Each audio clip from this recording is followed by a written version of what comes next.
Hi there, students. To cut and run. To cut and run. To run away from a difficult situation. To escape from it quickly and to gain as much as advantage as you can for yourself. And not to deal with the situation, just to run away. So she made a cowardly decision to cut and run. Okay, so to cut and run, to depart very quickly. When they heard a police siren, the thieves cut and run. And then we use this to cut and run to leave a situation or an arrangement or something as soon as things start to go wrong. Yeah. So this happens very often perhaps with investors in the stock market. The second things look like they're going wrong, the investors cut and run. They sell their investment. They don't hang on to it. So to cut and run, to run away quickly, to escape, to desert. Let's see, if you cut and run, you're running away from a situation rather than facing it and dealing with it. And I think this is one of the major problems with many of our many politicians. Politicians, instead of dealing with difficult situations, they cut and run. They escape from the situation. They make it not their responsibility. It's nothing to do with them, and they cut and run. So to cut and run, to leave quickly in order to avoid danger or trouble.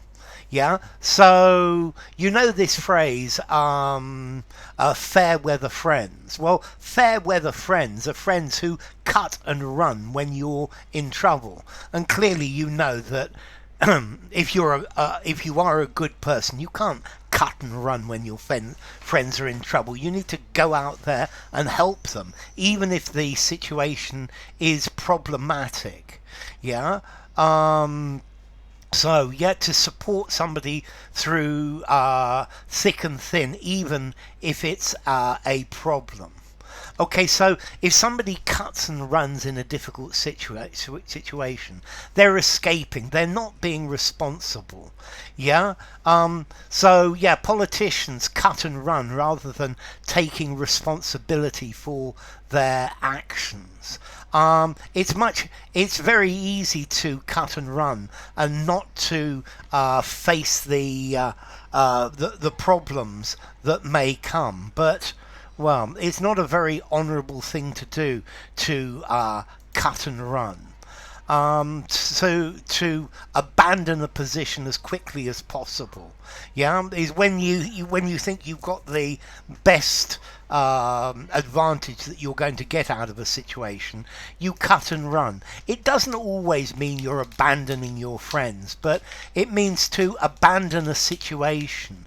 For example, in a military sense, the defenders held out as long as they could, but there came a time when they had to cut and run because it wasn't going to do them any good to stay, to maintain the position. So you cut and run, you hurry away, you escape.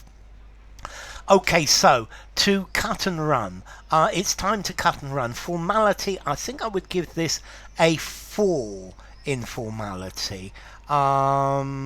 Use in an informal conversation, in a semi-formal conversation, in a semi-formal writing, probably not in something very formal. Now the origin is actually quite interesting.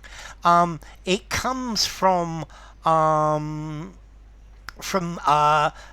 sea. It comes from ships, and a ship has an anchor that goes down, but if the ship needs to leave very quickly in an urgent situation, instead of lifting up the anchor, you just cut the anchor cable and sail away, and that is to cut and run, and clearly cut and run. Yeah, and that's what why we have the meaning of to hurry off, to make off promptly, to suddenly disappear, to go. Okay, and this has been used for maybe 400 years, something like that, to cut and run. It's without pulling up your anchor, without weighing anchor. You just cut the anchor cable and leave. And then after that, it comes to the idea, or it gives us the idea of to leave very quickly, to be gone as quickly as possible, to save as much as you possibly can and leave, but in a hurry, rapidly. So enough. If you enjoyed the video, give it a rating, subscribe to my channel, and I will see you soon. Bye for now. To cut and run.